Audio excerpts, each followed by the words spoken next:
Në fakt, replikën e kam me disa deputet këtu që digjoj që ma kanë përmendur emrin, si një shembull të një politikani të sulmuar për shkak të mendimeve, opinioneve dhe qëndrimeve të saj. Dua të them me plot gojën se edhe përpara protestës, edhe gjatë protestës, unë kam folur për reformimin e pushtetit, kam folur për nevojën për vetë korrigjim, kam folur për nevojën për të kaluar nga sistemi i personalizimit ekstrem të pushtetit te sistemi institucioneve, kam folur për vetë pastrim, kam folur për luftë kundër korrupsionit, kam folur për administratën, kam folur për nevojën për të kuptuar që ky është një moment historik që ndan një epokë nga një tjetër sa i takon demokratizimit mëtejshëm të Shqipërisë. Kam folur për më shumë përfaqësim brenda partive politike dhe në sistemin politik.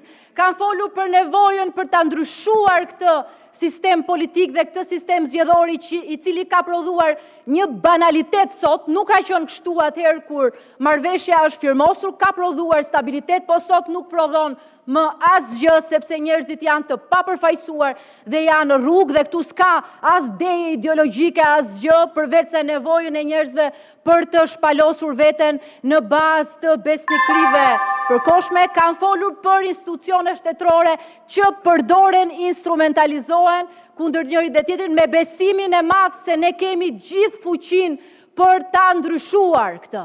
Dhe unë po ju bëj juve pyetje, po ti Klevis, po ti Orida, po ti Tomor, po ti Belind, po ju të gjithë, madje, po ti Sali, po ti doktore, ke fuqinë të hapësh rrugën dhe të demokratizosh edhe partinë tënde dhe ta çlirosh opozitën nga Përfundoni, lutem. Që personalizon pushtetin. A e ke fuqinë të bëhesh pjesë e një ndryshimi që nuk i takon një partie, po i takon të gjithëve. Koha ka ardhur. Unë kam besimin që shumica dhe Partia Socialiste e ka këtë fuqi. Dhe asnjë nga sulmet e asnjë lloj bedeli politik të njërit apo tjetrit apo të tjetrës nuk më ndal dot te kjo se s'kam asgjë për të shehur. Asnjë bedel, asnjë njeri që përdor pushtetin, asnjë njeri që mendon se në emër të njërës apo tjetrit mund të dëmtoj politikisht, njerëzisht, familjarisht dikë, nuk do ta dali sepse do hiqet si apandesit. Nga kjo shumicë dhe nga politika. Liza Plumbesha në botën e çuditërave nuk meriton asnjë përgjigje. Kjo është replika ime ndaj saj. Kurse sot, problemi më madhor është barbaria që është ushtruar ndaj protestuesve. Një njeri gjendet po lufton për jetë në urgjencën e spitalit, i kanë thyer brit dhe shkaktuar pneumotoraks, i kanë krijuar, ja kanë dëmtuar kafkën dhe kanë futur në komë cerebrale, ndërkohë që këtu herojtë e vërtet shpallën terrorist. Nuk ka seancë më të padenjë se kjo seancë në historinë e këtij parlamenti. Edhe njerë ky parlament ka vetëm një rrugë të shkrijë veten e vet, mbasi në mënyrë absolute nuk përfaqësoni vullnetin e qytetarëve. Kjo është e gjithë replika ime ndaj Plumbeshës në botën e çuditërave. Ju lutem, ka radhë, ka dhe balancë ndërmjet grupeve. Ju lutem mos ndryni, prisni do t'ju vi radha. Të gjitha këto janë thënë edhe janë stërthënë. Dhe ajo që duhet thuhet tani dhe nuk do ta personalizoj, po të them nuk janë ligjet problemi, nuk janë mënyra se si ne interpretojmë sistemin, por është mungesa e guximit problemi kryesor i cili sjell edhe pasoja të tjera. Mungesa e guximit civil, mungesa e guximit politik, integriteti për të qëndruar atëherë kur mendon se gjërat duhet ndryshoj, dhe jo sepse je në opozitë dhe duhet patjetër të nxish kundërshtarin me çdo kusht dhe me çdo çmim, por sepse ke guximin së pari të bësh analizën e shtëpisë ku je. Dhe unë besoj që ne nuk duhet të analizojmë protestuesit, as duhet i linçojmë, as duhet merremi me ta, as duhet t'i akuzojmë, përkundrazi, ne analizën nuk duhet ta nisim nga kundërshtari, por duhet ta nisim nga vetja. Dhe sërish po e pyes, e ka guximin Sali Berisha ta ndryshoj sistemin elektoral që e mban atë në kryet një partie që e ka frikë dhe asgjë tjetër. E ka guximin deputetët e rinj për të cilët kam respekt disa prej tyre t'i thonë boll ma, se nuk është ko bajlozësh, se ka 35 vjetë që lozim bajlozin, unë dhe askush, dhe mbajmë peng partit politike, e kanë guximin apo jo që të çlirohen nga bajlozi, po apo jo, dhe a i vetë, a i ka aq sens, sepse Shqipëria i ka dhënë gjithë shka, e ka bërë kryeministër, e ka bërë president, e ka vënë në krye të vendit, a ka i guximin thot, koha ime ka mbaruar dhe nuk ka më nevojë për heronj, por ka nevojë për njerëz normal që drejtojnë këtë vend, dhe për ca të tjerë që kanë guximin të thonë boll. Kaq, e ke apo se ke guximin flamur, se këtu bën trimin foltore, e ke guximin të kuptosh kur koha ka ndryshuar dhe nuk fal askënd. I krizës së rëndë që ka pluar vendin, i revoltës më të fuqishme popullore nga vitet 90, qëndron në faktin e thjesht,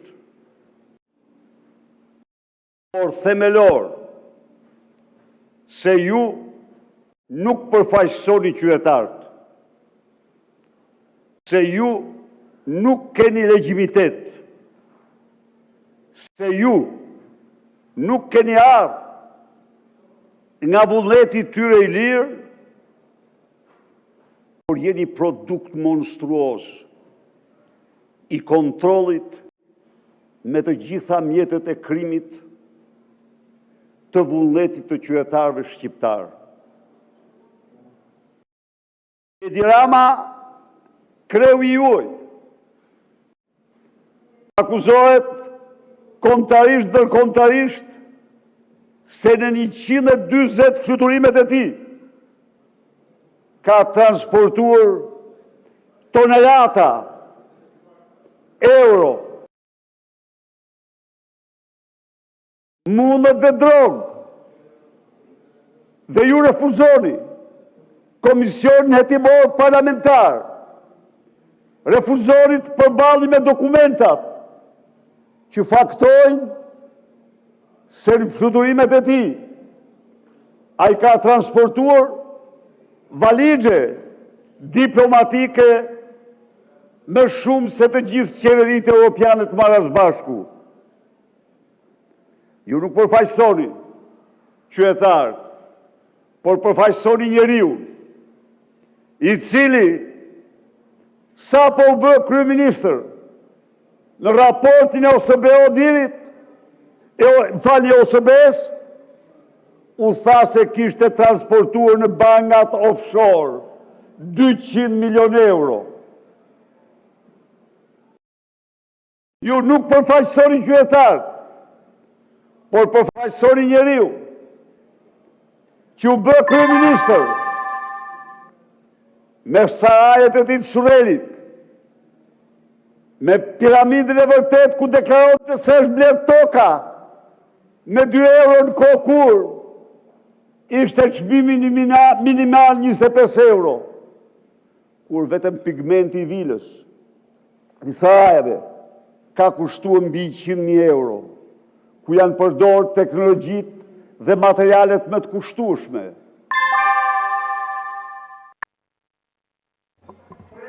Përfundoni, lutem. 8.500 metër katror. Ju në përfaqësoni qytetarë, Përfaqësoni njeriu që në martesë mori një pallat 5 katësh. Në pajt pas një faturë tatimore doganore çfarë do lloj.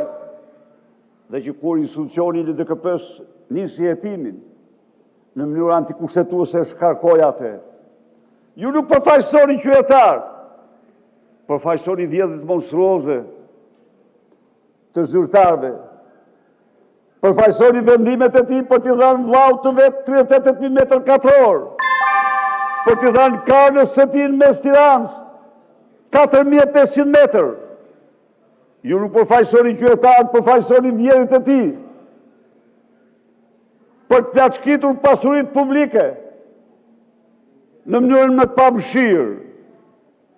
Përfaqësoni 140 milion euro të vjedhura tek djegësi i Tiranës, të zhdukura. Përfaqësoni 600 milion euro të përvetësuar nga familja e tij dhe ai merr Gjysagasin dhe akshin e tij, lindat e tij. Përfaqësoni dosjen Balluku, edhe ty, mbesh, ty nuk të hangri parimësia, po ty të hangri lubia, se ishte me fortë se ti. Lumbesh, je sinqert me vetën tënde, se unë dhash një paralemrim kur na erdhe e veshur si nuse këtu. Para se kujtove se ishte ditën e fundit. Harrove se ajo do bëjë dita e fundit e jotja, po vazhdo. Përfundoj koha, zoti Berisha.